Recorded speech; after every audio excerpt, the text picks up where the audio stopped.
Section 1.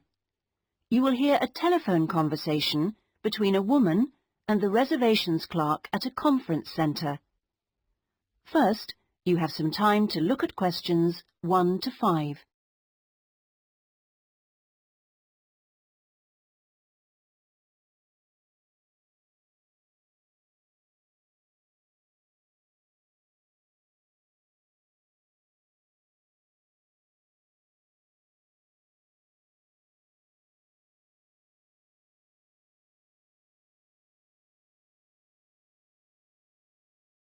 You will see that there is an example that has been done for you. On this occasion only, the conversation relating to this will be played first. Conference Centre Reservations, good morning. Hi, I'm interested in the computing conference next month. Future directions in computing? Yes, that's right. The title of the course is Future Directions in Computing, so Future Directions has been written in the space. Now we shall begin. You should answer the questions as you listen, because you will not hear the recording a second time. Listen carefully and answer questions 1 to 5. Conference Centre Reservations, good morning. Hi, I'm interested in the computing conference next month. Future directions in computing? Yes, that's right. Could I ask you a few questions about it? Of course. Okay. I know the conference is for 3 days, but actually I want to attend on the Friday and Saturday only. Will that work out to be any cheaper? Let me have a look. Well, you could register for the 2 days separately, but that wouldn't actually save you very much, as it still costs £35 for each day. In fact, if you could register for the 3 days, you also get an invitation to a free dinner on the Saturday night, so that's probably the better option. Right, I'll do that. How much will the fees be in that case? It's £75. All right. I'd like to register for the full 3 days. Now, can I pay that by credit card? I'm afraid not. You'll have to send a cheque to us. Or you can pay at the conference office. Fine. So it's probably easiest if I pay by check. Now then, what else do I need to arrange? Right. How about accommodation? I guess that's not included in the price. No, I'm sorry, it's not. But we do have a few rooms available for delegates at the conference centre if you'd like. Those are very cheap, but if you're interested, you'll need to book soon because there's always a heavy demand for them. They are only £15 per night, but they are very basic, and you'd have to get your own breakfast because they don't provide you with that. But it's very convenient because it's in the same building as the conference rooms. Uh-huh. Or there's a very reasonable guest house, which is £25 per night, and I think that includes your breakfast. Is it close to the conference center? It would be about a 10-minute walk away from here. I see. That sounds quite reasonable. Before you hear the rest of the conversation, you have some time to look at questions 6 to 10.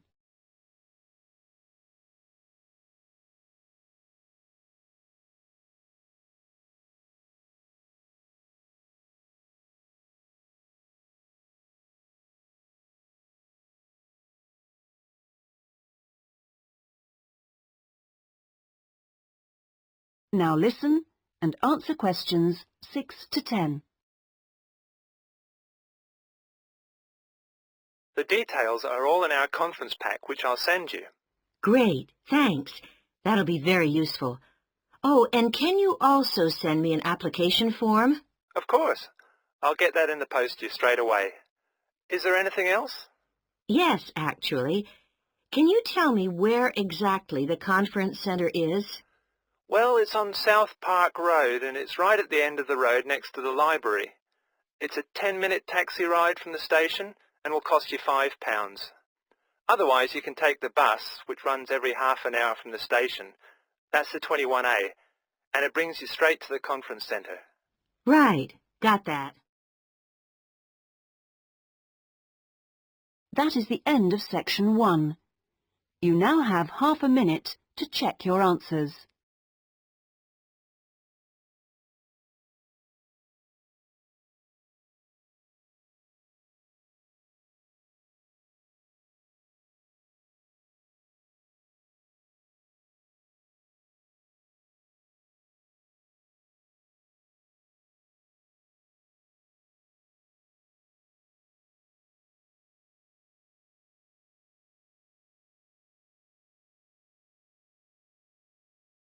Now turn to section 2.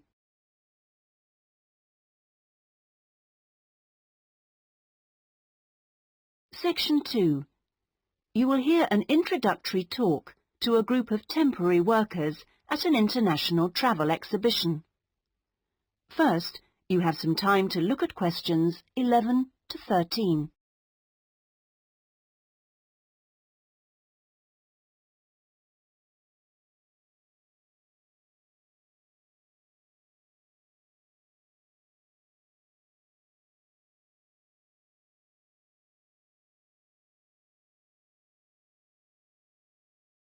Now listen carefully and answer questions 11 to 13.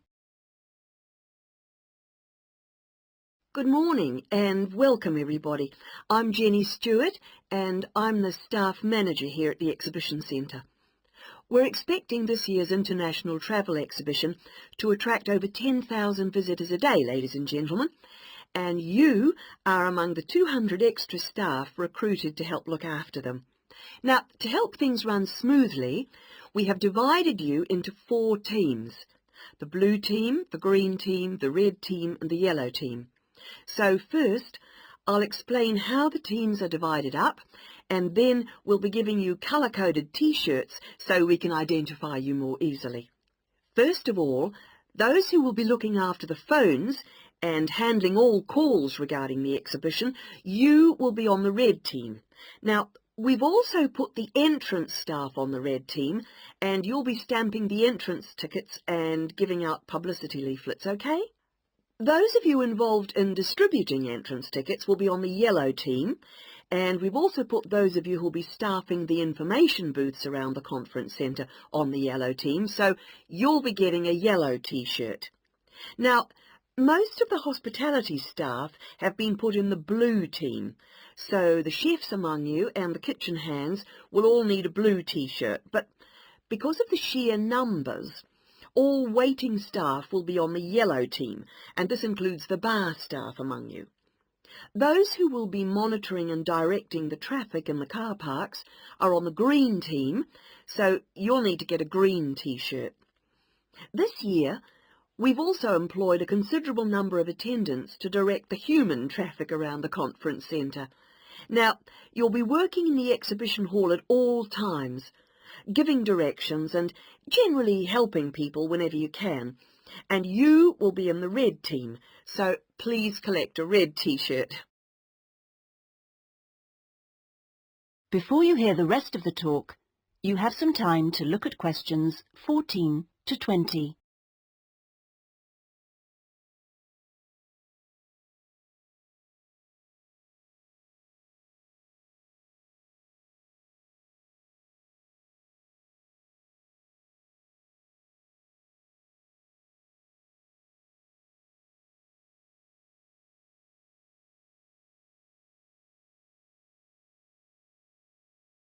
Now listen and answer questions 14 to 20. Right. Now that everyone knows what team they're in, we'll get on with the orientation and training program. And first, I'll run through the rest of today's program, which you should have in front of you so that you can get a general idea of what else is in store today. This introduction finishes at 9:30, and then you'll be hearing from Anne Smith. Anne works in the accounts department on level 2, and she looks after all temporary staff, and so she is the person to see if you have any problems regarding pay. Anne will be explaining when and how you get this. She will also be handing out your tax forms.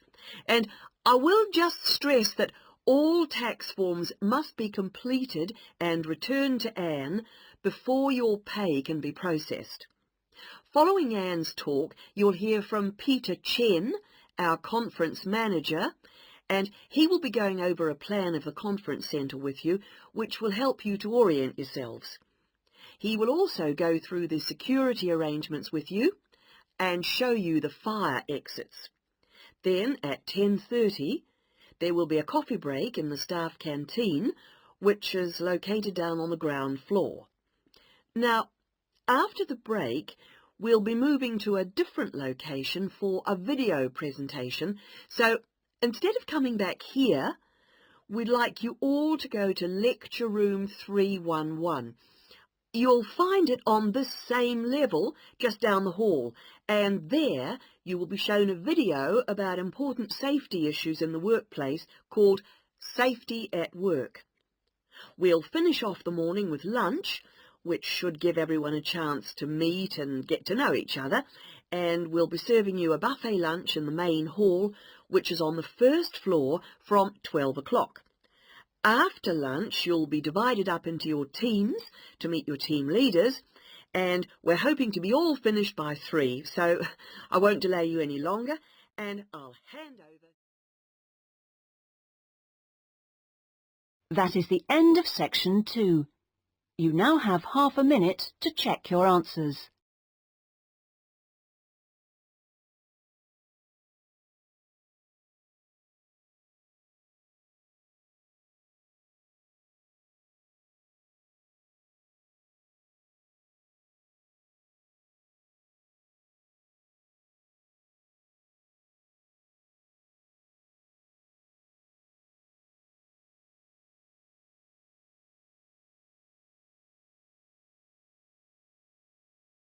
Now turn to section 3.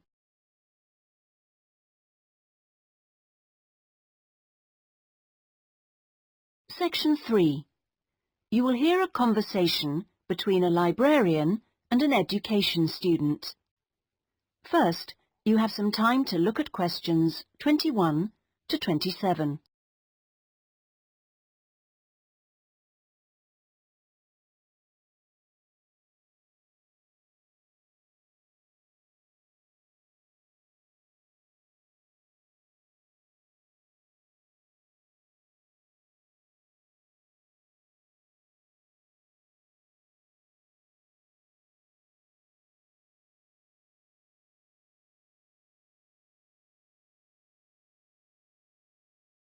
Now listen carefully and answer questions 21 to 27.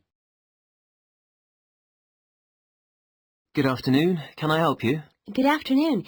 Yes, I've just transferred to the School of Education, and I'd like information about joining the library. Well, the School of Education has libraries on 2 sites, as I'm sure you know. This one here is the Fordham site, and the other is on Castle Road. And is there any difference between the 2 libraries? Not in terms of their facilities.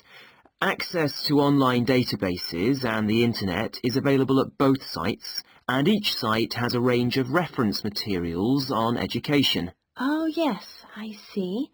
But the Castle Road site has books on the sociology of education and a collection of textbooks and teaching resources covering most of the subjects taught in secondary schools. Ah, right. But I'm training to be a primary teacher, so I need to look at materials for the 5 to 11 age group. Then you've come to the right place. At Fordham, we hold material relating to primary education, as well as special needs. But, of course, you'll need to familiarise yourself with both sites to make the most of our resources. You haven't mentioned periodicals. Are they held at both sites? Current issues, yes, but if you want to look at back issues, you'll need to use the CD-ROM databases, which are held here at Fordham. I see.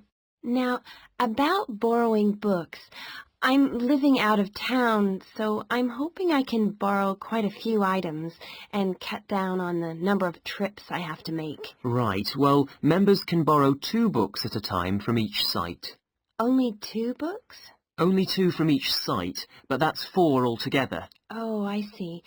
And how long can I hang on to them for? The borrowing period is 1 month, but of course books can be renewed. You can renew any item a maximum of 3 times. Do I have to come to the library to do that? No, you can do it by telephone or email, but you can't renew overdue books this way, only before or on the due date stamped in the book. We'll need your full name, your borrower number, and the name of the site library you borrowed the items from. So, theoretically, I can borrow books for up to 3 months. Is that what you're saying? Yes, provided they're not recalled. So, what happens then?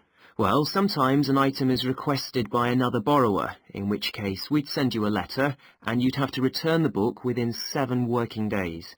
Don't forget we're closed on Sundays. Okay. Before you hear the rest of the conversation, you have some time to look at questions 28 to 30.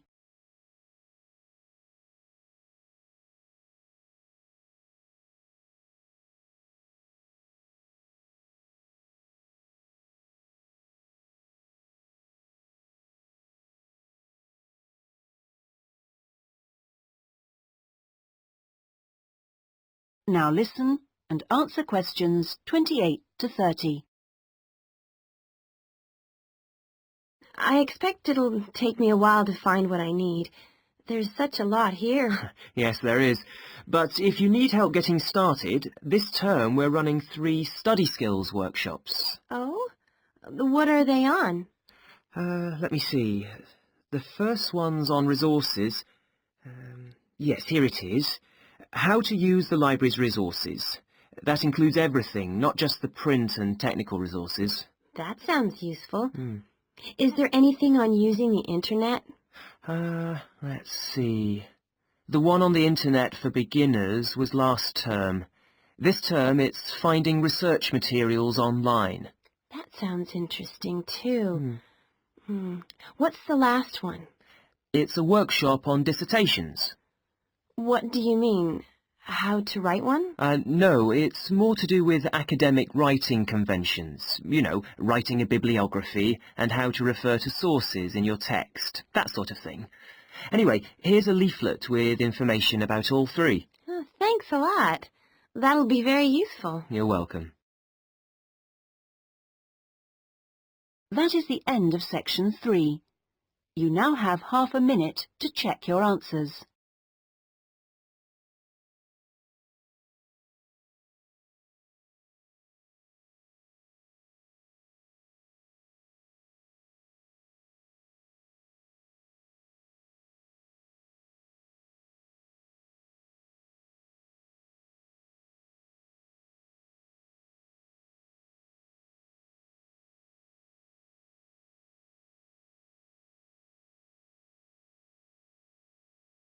Now turn to section 4.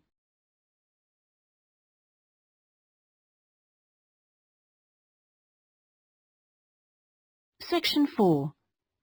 You will hear part of a lecture given by a conservationist on the subject of lions.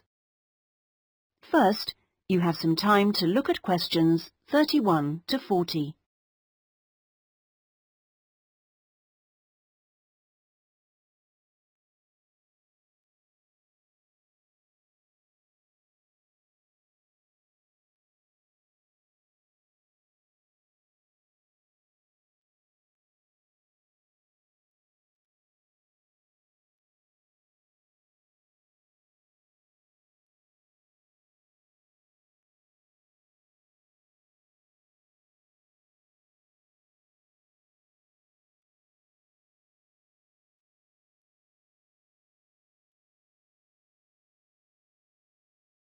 Now listen carefully and answer questions 31 to 40.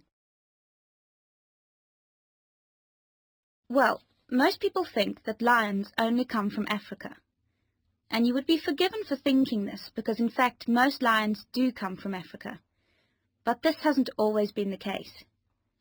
If we go back 10,000 years, we would find that there were lions roaming vast sections of the globe.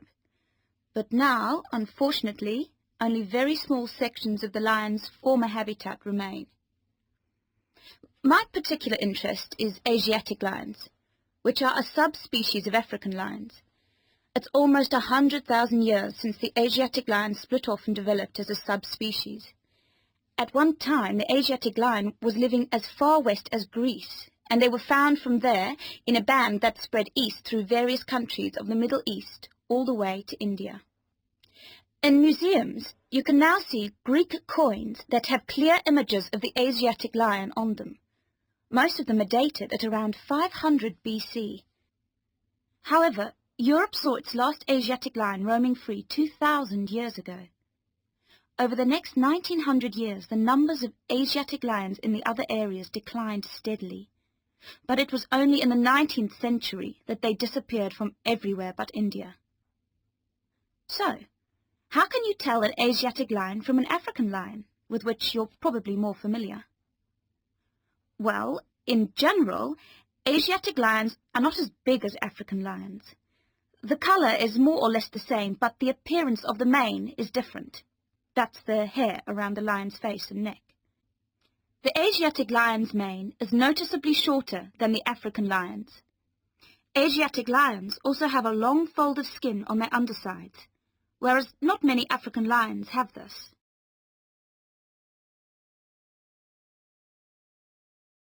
Well, I'd like to talk to you now about the Gir Sanctuary in India. That's where I've just come back from. The sanctuary was established specifically to protect the Asiatic lion. It's 1,450 square kilometers in area, and most of it is forest. There are now around 300 Asiatic lions in India, and almost all of them are in this sanctuary. But despite living in a sanctuary, which makes them safe from hunters, they still face a number of problems that threaten their survival. One of these is the ever-present danger of disease. This is what killed more than a third of Africa's Serengeti lions in 1994, and people are fearful that something similar could happen in the Gir Sanctuary and kill off many of the Asiatic lions there. India's lions are particularly vulnerable because they have a limited gene pool. The reason for this is interesting. It's because all of them are descended from a few dozen lions that were saved by a prince who took a particular interest in them. He was very wealthy, and he managed to protect them. Otherwise, they'd probably have died out completely. When you see the Asiatic lion in India, what you sense is enormous vitality. They're very impressive beasts, and you would never guess that they had this vulnerability when you look at them. The Asiatic lions don't have the Gir Sanctuary to themselves, I should add. They actually share it with about 2,000 farmers.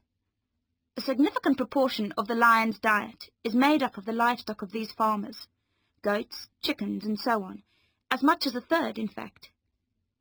And they've even been known to attack humans, especially in times of drought. One final piece of interesting information.